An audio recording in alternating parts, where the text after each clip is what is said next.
Je ne vous surprendrai pas si je vous dis qu'il y a des élections provinciales au mois d'octobre prochain et que les candidatures s'additionnent et se multiplient dans la région depuis déjà plusieurs jours et plusieurs semaines. Et une qui a subi, si on peut dire, ou qui est passée à travers son investiture, c'est Linda Caron, la députée actuelle de Lapinière pour le Parti libéral du Québec. La semaine dernière, c'était sa soirée d'investiture, puis je pense que ce ne sera pas une surprise pour personne. Mme Caron a été désignée, choisie et nommée candidate officielle du Parti libéral pour les prochaines élections, donc en octobre prochain. Elle était avec nous, dans son cas, il y a quelques heures aussi. On vous présente l'entrevue. Linda Caron, bonjour. Bonjour. Merci d'être avec nous en cette fin de session, ou presque, parce qu'il va, je pense, quelques jours. 3 semaines. 3 semaines encore, semaines, oui. Quand même. C'est pas fini. C'est pas fini, c'est pas C'est fini. pas fini. Et dans votre cas, je voyais sur certains réseaux sociaux et médias, il y a quelques jours, vous avez eu votre investiture officielle et Oui. vous êtes maintenant officiellement aussi désignée candidate lors des prochaines élections au mois d'octobre pour représenter à nouveau la circonscription De Lapinière. De Lapinière. La plus belle circonscription. Bien oui, c'est sûr. Ça n'a pas été trop dur, cette C'était investiture? une excellente soirée. Non, c'était pas une investiture qui était contestée. C'est ça, il n'y avait pas beaucoup de contestation. C'est ça, mais il y a eu vraiment une belle mobilisation. Ouais. On avait 160 personnes qui avaient confirmé, puis Ouais, il y a plus de 200 qui sont venus. Ah oui? Quand même. Marc Tanguay était là, André Albert Morin, mes collègues aussi, Michel Setlacoué, Elisabeth Prass. Donc, un bon soutien. Non, parce que le chef était à l'investiture de Marie-Claude Nichols dans Vaudreuil en même temps. Okay. Alors, on a... il y a il ne pouvait pas être aux deux endroits. Il ne pouvait pas, non. Ça, c'est le don d'ubiquité en politique, ce serait bien inutile, mais on ne l'a pas encore trouvé. Ouais. Donc, officiellement, oui, candidate aux prochaines élections, mais ça s'en vient vite, là, c'est dans 4 mois, au mois d'octobre, début d'octobre. Alors, qu'est-ce qui vous motive à revenir et à solliciter un deuxième mandat? Bien, c'est toujours, je pense que je l'ai dit depuis le début, c'est un honneur et un privilège que de représenter les citoyens et les citoyennes de Lapinière, mes voisins et mes voisines à l'Assemblée nationale.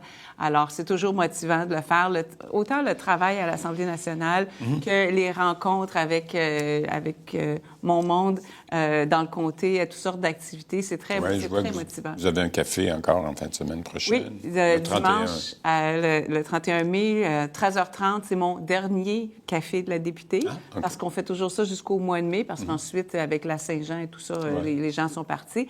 Puis là, on ne peut pas présumer d'une réélection, donc on n'annonce pas d'autres cafés là, pour le reste de l'année. Alors, c'est le dernier, mais c'est le 26e. Donc, c'est 26 fois où j'aurai accueilli au bureau de comté un dimanche après-midi. Vos commettants et vos électeurs?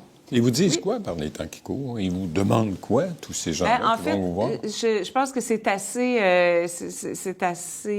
pareil un peu partout. Le coût de la vie est très inquiétant.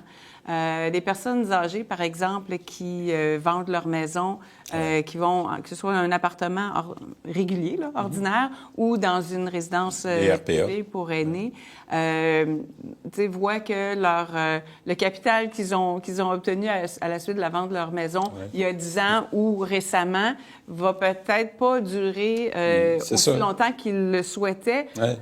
En raison des hausses de ils vont en avoir besoin, et de tout, presque, parce que quand on regarde le prix dans des RPA, par exemple, des fois, c'est 3 000, 3 500 $ par mois pour une RPA qui n'a pas beaucoup de services. Là. Les repas sont même pas compris.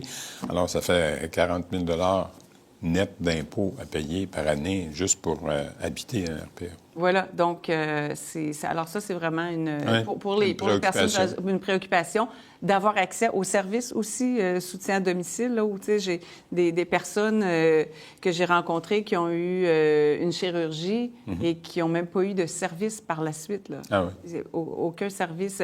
Pas d'accès à un centre de réadaptation, pas de service à domicile, aller au CLSC pour un pansement, puis on leur a donné ce qu'il fallait pour qu'ils changent eux-mêmes. Là, ils vont à votre bureau pour faire changer le pansement. on va pas jusque-là. Mais justement, qu'est-ce qu'une c'est députée désolant. peut faire dans un cas comme celui-là? Qu'est-ce que vous faites? Faites des appels au CLSC? Ou... Bien, c'est qu'on peut, dans certains cas, surtout plus complexes, on essaie de voir avec la personne ressource qu'on a au CLSC, au CIUS, de trouver des solutions. Ouais. Mais c'est certain qu'on ne peut pas faire de ce qu'on appellerait de passe-droit, dire parce que le député a appelé, vous allez nécessairement avoir le service qu'on était incapable de vous donner avant. Là. Ouais. Mais on essaie de les aligner vers les ressources. Parfois, ça peut être dans le communautaire, mais là aussi, le monde communautaire est à bout, vous le savez. Disent-ils. Et ils ont besoin de prévisibilité. Ils ont besoin de prévisibilité pour leur financement. Ils ont besoin d'un financement adéquat. Mais dans les tournées que j'ai faites dans les entreprises, c'est la même chose. Les PME ont aussi besoin de prévisibilité, s'assurer que les programmes qui sont en place ne vont pas être coupés à moitié chemin, que ce soit des programmes de financement ou le PEC. Oui, ça, le PEC... Mais là, il paraît qu'il va y avoir des nouvelles là, au début de juin.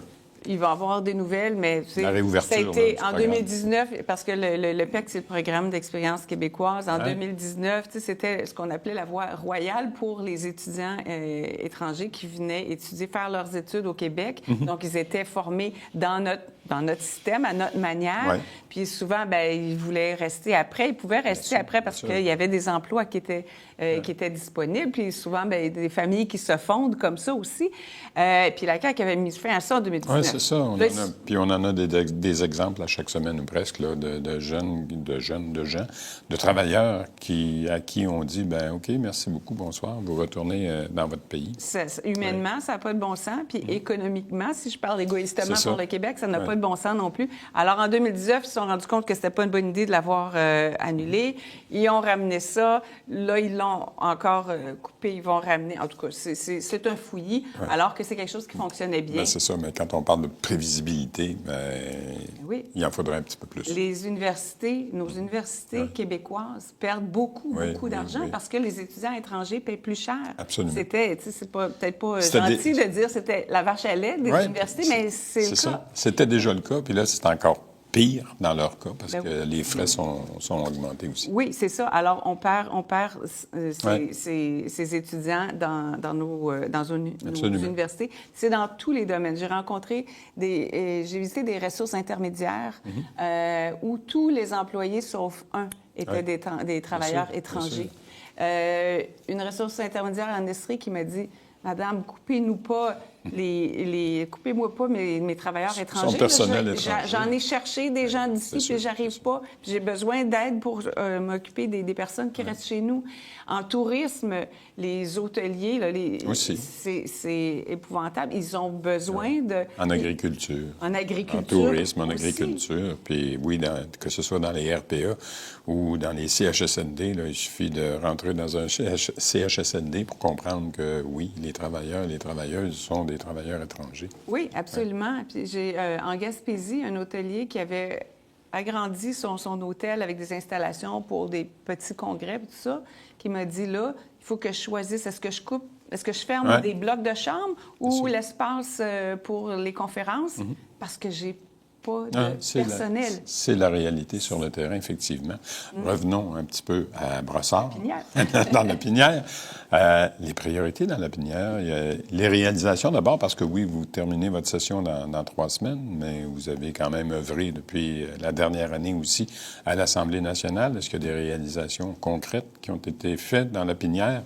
Parce que je pense, entre autres, à ce que demande votre mairesse au niveau du transport collectif sur le boulevard Tachereau, qui est de juridiction provinciale. Est-ce que ça a des chances de bouger, ce dossier-là? Bien, c'est un dossier qu'il va falloir absolument regarder. Je pensais que vous alliez me dire d'abord l'état du boulevard Tachereau. Parce qu'on a 2023, 2024, on a réussi à faire un pavé un bout, mais là, avec tout l'argent qui est dilapidé, 25, il y a juste eu du patchage, puis 26, je me débat encore. Mais puis là, puisqu'il y a un bon auditoire qui écoute le TVRS, je dirais, toutes les personnes qui m'écrivent, qui passent sur le boulevard Tachereau, qui sont pas contents, puis je les comprends, je passe sur le boulevard Tachereau, toute mon équipe passe sur le boulevard Tachereau, et je prends moi-même des photos parfois, puis je les envoie au ministère pour qu'ils s'activent, mais composer le 511 pour porter plainte. Peut-être quand ils vont avoir assez de plaintes qu'ils vont finir par comprendre que signaler c'est son un nid de besoin. poule, parce que je regardais encore cette semaine, par exemple, les réseaux sociaux, là, les Spotted Brossard et compagnie, où il y a des caricatures qui circulent, puis évidemment, énormément de photos aussi des fameux nids de poule sur le boulevard Tachereau. C'est vrai que c'est dans un état lamentable.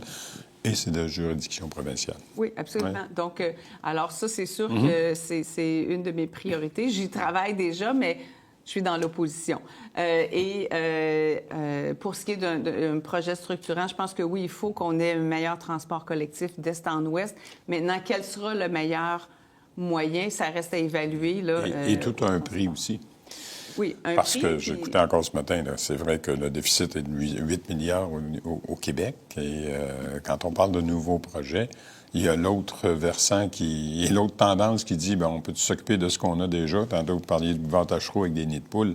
Avant de mettre un transport collectif sur Tachereau, il faudrait peut-être réparer Tachereau. Vous l'avez dit aussi. Absolument, absolument. Ouais. Puis, on a tellement un peu partout. Je regardais là, en préparation de l'étude des crédits pour les aînés qui va se faire jeudi, le nombre de résidences ou de CLSC qui sont en état de vétusté. Ben oui. Les CLSC, les écoles, les hôpitaux. Pas de CLSC, excusez-moi, je voulais dire CHSLD. Oui, et il y en a tellement qui sont en état de décrépitude presque. Alors oui, il faut s'occuper de ce qu'on a déjà pour... solidifier nos acquis, finalement. Idéalement, il ne nous reste pas beaucoup de temps. Comment vous voyez la campagne électorale? Je le disais tantôt, c'est dans 4 mois, les élections. On voit les sondages. Le Parti libéral est en bonne position, là, 2e dans la majorité des sondages. C'est encourageant? Bien, oui, c'est sûr que c'est encourageant, mais quoi qu'il en soit, moi, je dis toujours qu'il ne faut jamais rien tenir pour acquis, qu'on soit haut, moyen ou bas dans les sondages. Il ne faut pas rien tenir pour acquis. C'est mieux d'être un peu plus haut qu'un peu plus bas. C'est toujours plus encourageant, oui, je vous l'accorde, mais il faut travailler très fort. Puis, sur la Rive-Sud de Montréal, on va travailler ensemble aussi. Je tente de voir nos candidats, là, nos candidats. J'en avais déjà quelques-uns qui ont été identifiés. Je pense à Finn Loalaïka. Finn Loalaïka. Dans Vachon, l'IS-Pécal, dans Marie-Victorin. M. Lavoie en fin de semaine à Boucherville. Mathieu Lavoie, oui, dans le comté de Montarville. Son investiture, c'est peut-être M. Paul. Fort probablement. Quand la saison... Quelque part en juin, là. Oui, c'est ça, quand l'école va être finie. Alors, non, on va avoir une belle brochette de candidatures dans Montérégie et sur la Rive-Sud de Montréal en particulier. Alors... chaque fois qu'il y a des événements partisans, bien, on en profite, on se parle. Hier soir, j'étais à un bière et politique avec la commission jeunesse et tous les candidats que vous avez nommés étaient là, et même d'autres. Il y avait Benoît Clermont aussi dans Saint-Henri-Sainte-Anne, aussi notre candidat Olivier dans Soulanges. Donc, ça se prépare bien. Oui, pour se préparer. Puis on va avoir notre conseil général les 5 et 6 juin prochains. De nouvelles candidatures vont être annoncées aussi à ce moment-là. Alors... On va continuer de suivre ça. Linda Caron, merci beaucoup. Et bonne campagne. Merci. Merci.